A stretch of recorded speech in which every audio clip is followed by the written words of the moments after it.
पर्वाधिराज पर्युषण पर्व का आज उत्तम सत्य धर्म का दिन है। दशलक्षण पर्व के इन 10 दिनों में पहले 4 दिनों के अंदर काषायिक परिणति को छोड़ करके कषाय भावों के अभाव में सभी ने अपने स्वभाव को प्राप्त करने का प्रयास और पुरुषार्थ कुछ किया है और उससे आपको जरूर अन्य दिनों की भांति कुछ शांति का अनुभव भी हुआ होगा। दशलक्षण पर्वाधिराज पर्युषण पर्व की आज हमारी आधी यात्रा संपन्न हुई। उत्तम सत्य धर्म जो है वो मध्य दीपक के स्थानीय है। पूर्व के 4 धर्म के साथ और आगे आने वाले 5 धर्मों के साथ में यदि यह धर्म होगा तभी उन धर्मों के अंदर भी सत्यता हो सकती है। इसलिए आज का यह जो धर्म है वो बड़ा महत्वपूर्ण है। वो दोनों और के धर्मों को लेकर के चलता है। सत्य धर्म की बात तो बहुत गहरी है, बहुत सूक्ष्म है और उत्तम क्षमा आदि उत्तम सत्य आदि जो धर्म है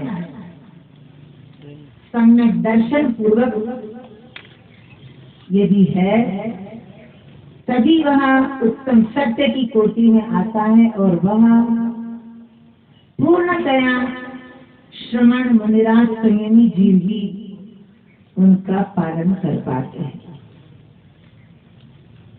आज इस सत्य धर्म को अपन केवल सत्य वचन तक सीमित कर रहे हैं। सत्य बोलना वही हमारा धर्म हो गया। धर्म तो बहुत आगे की बात है। सत्य वचन को भी हमारे आचार्यों ने 4 भागों में विभाजन किया है। बोलना है तो कैसे बोले। सत्य अनुव्रत जिनका पालन श्रावक करते हैं वो इस प्रकार का सत्य न बोले। असत्य तो बोलना ही नहीं है। स्थूल असत्य का जिनको परिपूर्णतया त्याग होता है।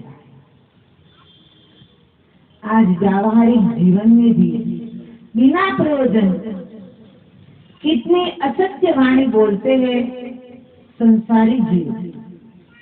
पर ये भी याद रखना असत्य वाणी तो असत्य वचन तो बुद्धिपूर्वक निकलते हैं पर सत्य वचन के लिए सत्य वाणी के लिए आपको कोई पुरुषार्थ नहीं करना पड़ता है। सहज ही अपने भीतर से निकल जाती है। जैसे किसी ने पूछा आपको भूख लगी है क्या, प्यास लगी है क्या, सहज ही सत्य वचन निकल जाता है। यहाँ भूख लगी है, बहुत प्यास लगी है।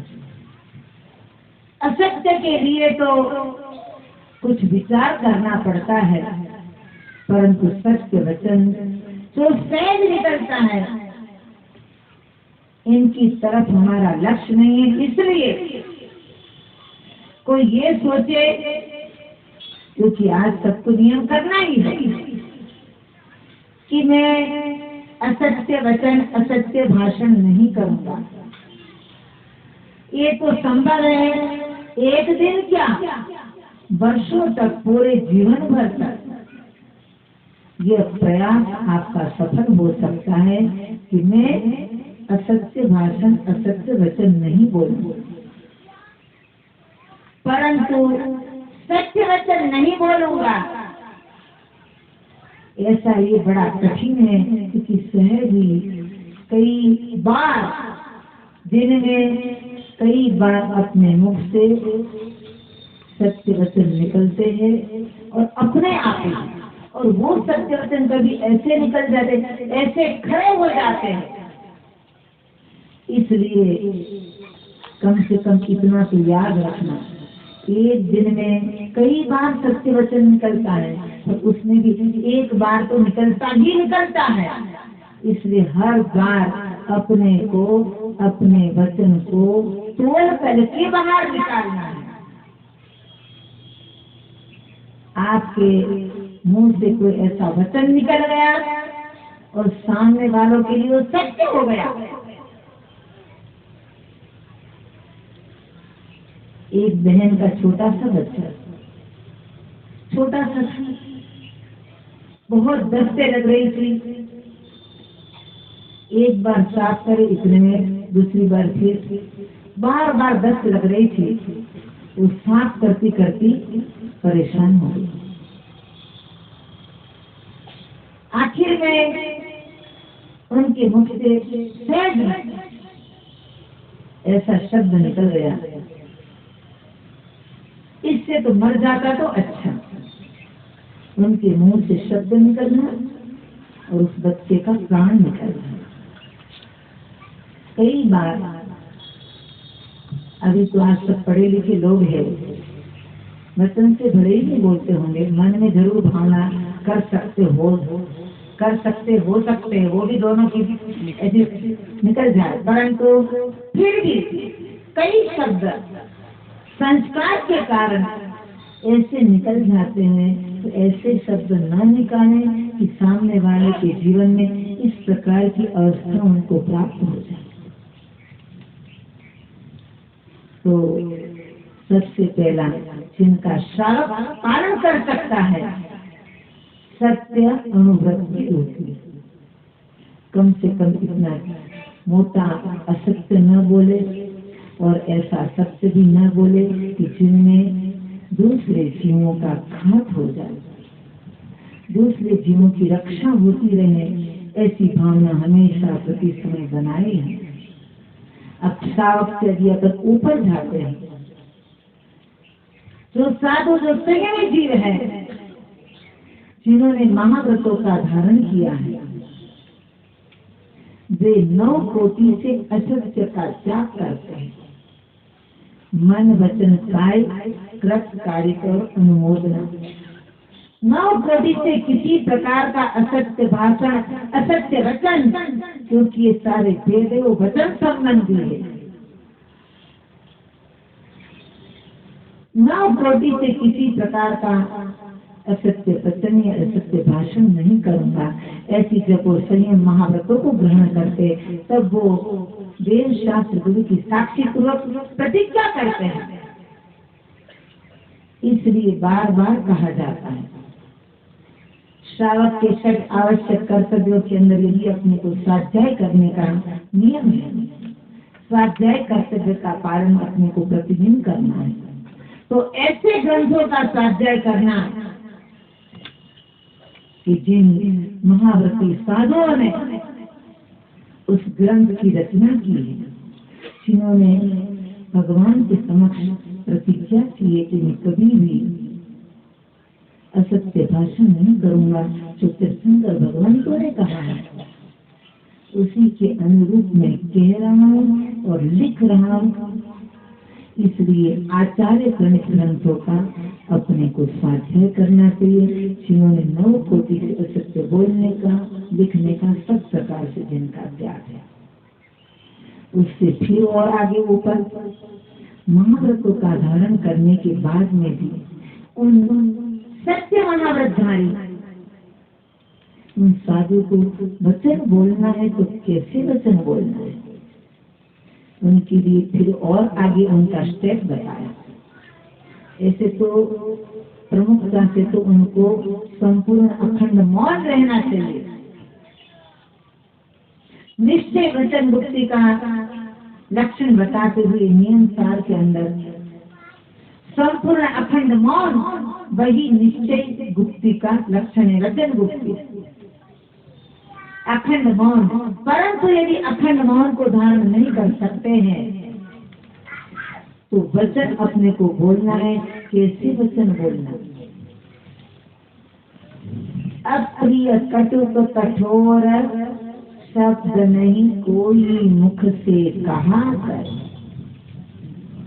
कभी भी ऐसा अप्रिय कटु कठोर मर्म भेदी आर पार निकल जाए, इस भौतिक में भगवान तक वो वचन बाण साथ में चला जाए, ऐसे वचनों का प्रयोग कभी भी नहीं करना चाहिए। तो कैसे वचन बोलना? उनके लिए कहा है भाषा समिति हित मित और प्रिय कल्याणकारी बहुत अल्प शब्द और प्रिय। आपके वचन सुनने के बाद में सुनने वाले को बार बार इच्छा होवे कि और एक बार सुना दीजिए, और एक बार क्या कह रहे हैं। परंतु कठोर अप्रिय और कटु वचन बोलने से वो कान को बंद कर देगा, एक बार भी नहीं सुन पाएगा। इस प्रकार इस सत्य वचन को 4 भागों में बांटा है। सत्य अनुव्रत, सत्य महाव्रत, भाषा समिति और अखंड मौन के रूप में रहना वचन गुप्त। अब इन चारों के अंदर अभी धर्म का कोई स्थान नहीं। अपने को तो समझना है सत्य धर्म को। ये 4 भागों में विभाजन किया है, तो केवल वचन संबंधी, केवल वाणी संबंधी। परंतु धर्म उसी का नाम है जो हमारे भावना में, हमारे मन में, हमारे वचनों में और हमारे व्यवहार के अंदर, हमारे आचरण के अंदर जब सत्यता आएगी तब कहीं जा करके सत्य धर्म का कुछ अंश हमारे अंदर प्रकट हो सकता है। मन, वाणी और व्यवहार हमारे मन के अंदर भी। तो इस प्रकार से सत्य धर्म को समझने के लिए भी अपने को 3 प्रकार से समझना है। सत्य की भावना अर्थात मन के अंदर किस प्रकार से सत्य को उतारे, सत्य वाणी जिनको हमने समझा है, और सत्य व्यवहार। तो सबसे पहले सत्य भावना मन में हमारे अंदर किस प्रकार से सत्यता है। क्योंकि संसार के अंदर जितने पदार्थ है, जितनी वस्तुएं, वो सभी की सभी सतरूप है, उनका अस्तित्व है। उन पदार्थों के अंदर या वस्तु के अंदर कोई सत्यता और असत्यता नहीं है। उनके जानने वाले जो है, उनके मानने वाले जो है, उनकी श्रद्धा के अंदर, उनके ज्ञान के अंदर किस प्रकार की सत्यता है। सत्य भावना को समझते हुए अपने को अपने मन के अंदर ऐसे असत्य, अशुभ, दूसरे को दुख देने वाले, दूसरों की पीड़ादायी ऐसे विचार भी हमारे अंतरंग में नहीं आने चाहिए। हमारे मन में ऐसे विचारों की उत्पत्ति भी नहीं होनी चाहिए। इस प्रकार की भावना होनी चाहिए। परंतु जब तक हमारा स्वार्थ होता है, जहाँ पर स्वार्थ की भावना आ गई, वहाँ पर फिर अपन कुछ भी नहीं देखते कि यहाँ पर सत्य क्या है और असत्य क्या है। मन में भी विपरीत ही चिंतन मनन कर लेते हैं। ऐसे सत्यवादी जिनके मन में भी किसी प्रकार का असत्यता नहीं आती है, युधिष्ठिर को सभी सत्यवादी जानते हैं। केवल वचनों से ही सत्यवादी नहीं थे, उनके परिणाम, उनकी भावना में भी सत्यता उतरी हुई थी। महाभारत का युद्ध होते होते 17 दिन हो गए, इतना संहार हो रहा था। घबरा गए, दुर्योधन द्रोणाचार्य के पास पहुंचे। गुरुदेव, बहुत लंबा समय हो गया, कितने जीवों का संहार हो रहा है, अब इनका अंत कैसे और क्या होगा और कल और क्या होगा, इतना भयंकर रूप लेता जा रहा है। तब उन्होंने कहा कि इसका उपाय, इसका कोई मुझे उपाय बताइए। तब उन्होंने कहा कि तुम युधिष्ठिर के पास चले जाओ, इस युद्ध का क्या उपाय है, क्या किया जाए जिससे जीवों का संहार रुक जाए। वो तो हमारे शत्रु है, शत्रु के पास जाकर के हम क्या सलाह, क्या उनसे पूछेंगे। तुम अभी युधिष्ठिर को नहीं समझते, वो शत्रु केवल युद्ध स्थल तक ही सीमित है, अन्य समय में उनके अंतरंग के अंदर इस प्रकार के कभी भी शत्रुता के भाव भी नहीं है। जो वास्तविकता होगी वो तुम्हें जरूर बताएंगे। उनकी शत्रुता को भाव लेकर के तुम्हें कोई असत्य बोल करके असत्य मार्ग बता दे, ये असंभव है। द्रोणाचार्य ने जब ऐसा कहा तो दुर्योधन युधिष्ठिर के पास पहुंचे कि इस युद्ध किस प्रकार से बंद हो जाए, कैसे रोका जाए, उनका अंतिम परिणाम क्या है, आप मुझे बता दीजिए। तो वो कहते हैं कल 18वें दिन ही युद्ध समाप्त हो जाएगा और उस युद्ध के अंदर तुम्हारी हार होगी। जो वास्तविकता थी उन्होंने उनको बताया। फिर उन्होंने कहा इसका भी कोई उपाय है क्या? देखो सामने शत्रु पक्ष का व्यक्ति जिनके साथ युद्ध हो रहा था, उनसे वो उपाय पूछ रहे। उन्होंने कहा कि तुम हार जाओगे, इसका कोई उपाय है क्या? इसका एकमात्र उपाय है, और वो उपाय तुम्हारे घर में ही है। बताइए क्या उपाय है? उन्होंने कहा माता गांधारी एक पतिव्रता शीलवती नारी है। उन्होंने कभी भी अपने नेत्रों से किसी भी पुरुष को नहीं देखा है, अपने नेत्रों से किसी भी पुरुष को नहीं देखा।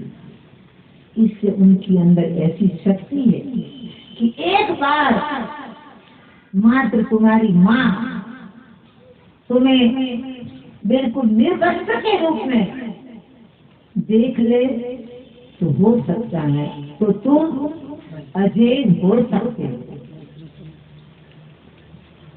एक बार मात्र देख ले तुम्हारी माता, ये तो कोई कठिन नहीं है।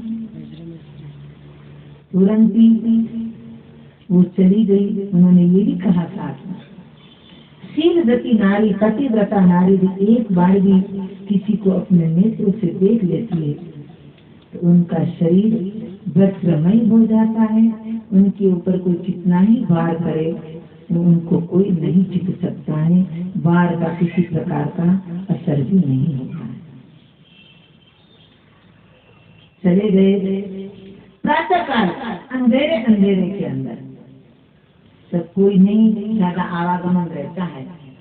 उस समय दुर्योधन बिल्कुल निर्वस्त्र होकर के दौड़े दौड़े जा रहे थे और उसी मार्ग के अंदर उनको श्री कृष्ण मिल गए। उन्होंने कहा क्या बात है, दौड़े दौड़े कहाँ जा रहे हैं? माता के पास जा रहा हूँ। बस इतना ही संकेत मिला, वो समझ गए कि इसमें कुछ दाल में काला है। उन्होंने कहा तुम बिल्कुल निर्वस्त्र होकर के जाते हो, कम से कम नीचे के स्थान में कुछ एक वस्त्र आवृत करके जाना चाहिए। उनकी बात उन्होंने सुन ली और नीचे के अंगों में उन्होंने एक वस्त्र, इसको नीचे के अंगों को वस्त्र से आवृत कर दिया और वो गए माता गांधारी के पास जाकर के कहते माता एक बार मुझे अपने नेत्रों से देख ले, आज भी तुमने नहीं देखा तो जीवन में कभी भी नहीं देख पाएगा, एक बार केवल देख ले। माता ने अपने आँख के ऊपर पट्टी जो बांधी थी उस पट्टी को खोली और उन्होंने अपने नेत्रों से दुर्योधन के पूरे शरीर को देख लिया, पर जो गुप्त अंग को ढका हुआ था पूरा शरीर जो निरावरण रूप था वो पूरा शरीर तो वज्रमय हो गया, परंतु गुप्त अंग को जहाँ ढका था वो वज्रमय नहीं हो पाया। और युद्ध के अंदर इधर भी बहुत सभी चतुर थे, तुरंत ही भीम ने उसी स्थान पर अपनी गदा लगाई और उनका प्राणांत हो गया। अपने को ये कि उनके युधिष्ठिर के अंदर किस प्रकार के उनके अंतरंग के अंदर भी सत्यता उतरी हुई थी। वचन से तो झूठ बोलना सत्य बोलना ही था, झूठ बोलना ही नहीं था, पर उनके अंतर में भी चाहे कैसा भी हो, जिनके अंतरंग के अंदर मन के अंदर सत्यता होती है उनकी वाणी से अपने आप ही सत्यता आती है। तो हमारी भावना के अंदर सत्यता होनी चाहिए, हमारे वचनों के अंदर सत्यता होनी चाहिए और हमारे व्यवहार के अंदर। यहाँ पर मेरी भावना का पाठ पढ़ते भगवान को सुनाने के लिए, भगवान के अंदर तो सत्य धर्म, उत्तम सत्य धर्म उसमें परिणत है उनकी आत्मा। भगवान को क्या सुनाते अपने यहाँ पर अपने जीवन में उतारने के लिए, कि अपने को अपने जीवन में जो यहाँ पर भावना भाई है, अपने को अपने प्रैक्टिकल जीवन में, व्यावहारिक जीवन में किस प्रकार से उस सत्य को उतारना है। महान पुण्य के उदय से वाणी भी अपने को पुण्य के उदय से मिली है। संसार के अनंत अनंत जीव राशि है, ऐसी अनंत अनंत एकेंद्रिय जीवों को वाणी नहीं मिली है। दो इंद्रिय से लेकर के असंगी पंचेंद्रिय तक या संगी पंचेंद्रिय त्रियंज तक भले भी उनके साथ में वचन आ गया है, परंतु उसको प्रदर्शित करने के लिए उनके पास में कोई भाषा नहीं है। अभिव्यक्त करने के लिए क्या मुझे कहना है, पशु पक्षियों की भी अपनी अपनी भाषा होती है, परंतु उनकी ही भाषा है, उनकी ही बोली है, उनको अभिव्यक्त करने के लिए उनको भाषा नहीं मिली है। और मनुष्य को बड़ी दुर्लभता से ये वाणी मिली है और उनको अभिव्यक्त करने के लिए भाषा भी मिली है। तो किस प्रकार से अपने को अभिव्यक्त करना और फिर अपने जीवन में व्यवहार में कैसे उतारना। बिना प्रयोजन का कितना मजाक में हंसी में कितना झूठ बोलते हैं।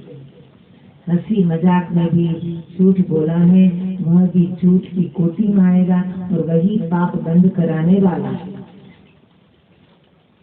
गोपाल दास बरैया का नाम सुना होगा आप लोगों ने, बहुत बड़े विद्वान हुए। उन्होंने सत्य को अपने जीवन में उतारा। कई ऐसे दृष्टांत हैं। एक बार वो रेल यात्रा कर रहे थे, बच्चा छोटा सा साथ में था। जब वो जिस स्थान पर जाना था वहां पहुंच गए तब उनको मालूम पड़ा कि मेरा बेटा उसी समय 3 साल के ऊपर 6-7 दिन का हो गया था। तो तुरंत घर जाकर के उन्होंने आधी टिकट का, पहले तो पैसा नहीं, टिकट नहीं ली थी, पर 7 दिन का ऊपर हो गया था तो घर जाकर के आधी टिकट के पैसा के साथ में उन्होंने मनी ऑर्डर कर करके वहां पर, जहाँ पर टिकट निकाली जाती वहां पर भेजा कि मुझे ध्यान नहीं रहा, 7 दिन ऊपर का बच्चा हो गया था और बिना टिकट की मैंने रेल यात्रा कर ली। जब उस समय अंग्रेजों का राज्य था और वो भी बड़े कई बातों के अंदर उनकी भी सत्यता रहती थी। उन्होंने जब ऐसा देखा कि भारत के अंदर भी इस प्रकार के लोग हैं जो घर जाने के बाद में आधी टिकट का पैसा भेजते, उनको बहुत प्रसन्नता हुई और उन्होंने एक जारी कर दिया, गोपाल दास बरैया कहीं पर भी किसी प्रकार की कोई भी यात्रा करे तो उनका किसी प्रकार का नई सामान अथवा उनकी कोई भी वस्तु या टिकट का चेक नहीं किया जाए, क्योंकि वो ऐसे सत्यनिष्ठ व्यक्ति है। व्यवहारिक जीवन की सत्यता है, केवल उनके जीवन की नहीं, अपने जीवन में भी इस प्रकार के सत्य को अपने व्यवहार के अंदर कितना छिपाने का प्रयास और पुरुषार्थ करते हैं, परंतु एक झूठ के पीछे कितने झूठ बोलने पड़ते हैं। एक झूठ को छिपाने के लिए हजारों झूठ बोलने पड़ते हैं। इसलिए एक बार अपन ने सत्य वचन बोल दिया, वही बात समाप्त हो गई। सत्य मात्र एक ही होता है और झूठ कितने होते हैं?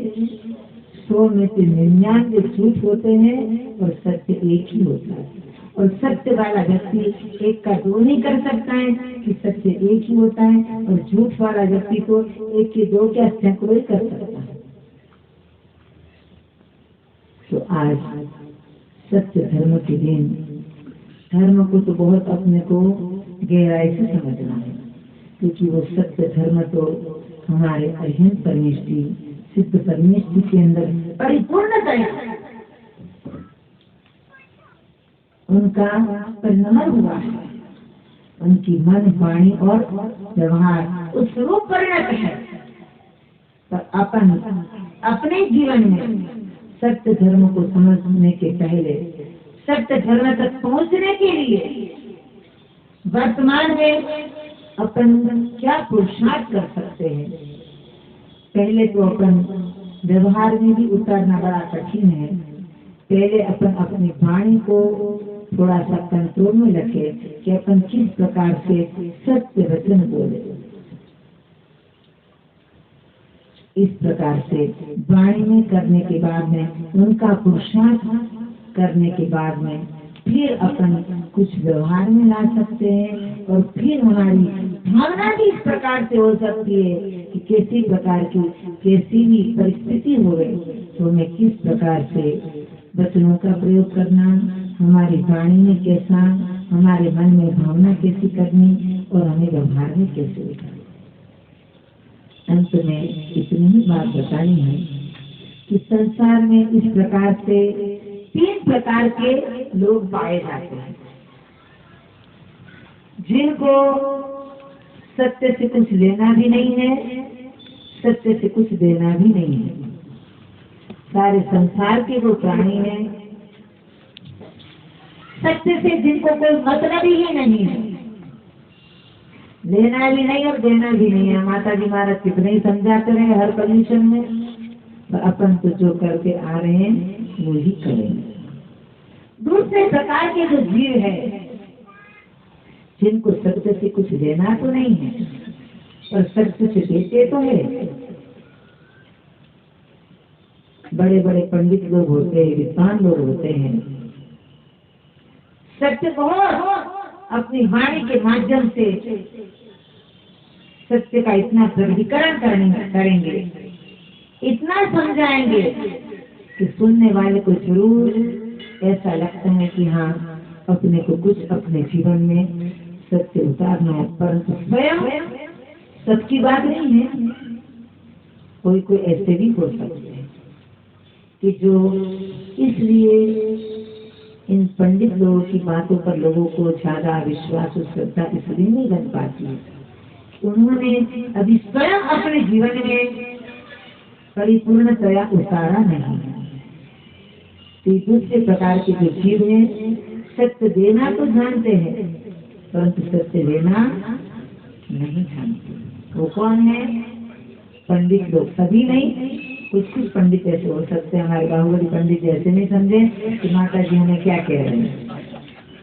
और तीसरे प्रकार के जो लोग हैं, जो सत्य देते भी है और सत्य लेते भी है, जो अपनी भावना के अंदर, जो अपने वचनों के अंदर, अपनी वाणी के अंदर और अपने व्यवहार के अंदर भी, जिन्होंने सत्य को उतारते हुए भावना, वाणी और व्यवहार और सत्य धर्म का पालन करते हुए जिन्होंने उस रूप अपनी आत्मा को परिणत कर दिया है, क्योंकि सत्य भी हमारे स्वभाव को प्रकट करने का उपाय है। उजन में पढ़ा है आपने, सत्य भी हमारे स्वभाव को प्रकट करने का उपाय है। समझने में आपको जरूर कठिनाई लगी होगी, परंतु धीरे धीरे अलग अलग प्रकार के, किस प्रकार के सत्य होते हैं, किस प्रकार के असत्य होते हैं, उनको हमने समझाया है। इसमें से अपन कौन से प्रकार के सत्य का, वाणी का जो सत्य है, उस वाणी के सत्य को भी अपन अपने जीवन में वर्तमान में कौन से 4 भागों में से कौन से प्रकार की वाणी के रूप में अपन उनको उतार सकते हैं। हमारे आचार्यों ने इस सत्य को इस प्रकार से विचार किया है कि कितने 5 प्रकार, 4 वाणी का सत्य और अंतिम धर्म का, जो परिपूर्णतया सत्य धर्म का ही रूप है। तो आज इस सत्य धर्म के दिन उनको अपने जीवन में उतारने का प्रयास और पुरुषार्थ करे। बहुत प्रमुख धर्म है। जब तक ये धर्म आंशिक रूप में भी, कोई भी एक कोटि के रूप में भी हमारे जीवन में नहीं उतरेगा, तो हमें अन्य कोई धर्म समझ में नहीं आ सकता है और हम हमारे आत्म कल्याण के मार्ग पर आरूढ़ होते हुए अपनी आत्मा का कल्याण नहीं कर पा सकते। बोलिए श्री उत्तम सत्य धर्म की, श्री एक प्रभु भगवान लक्ष्मण महा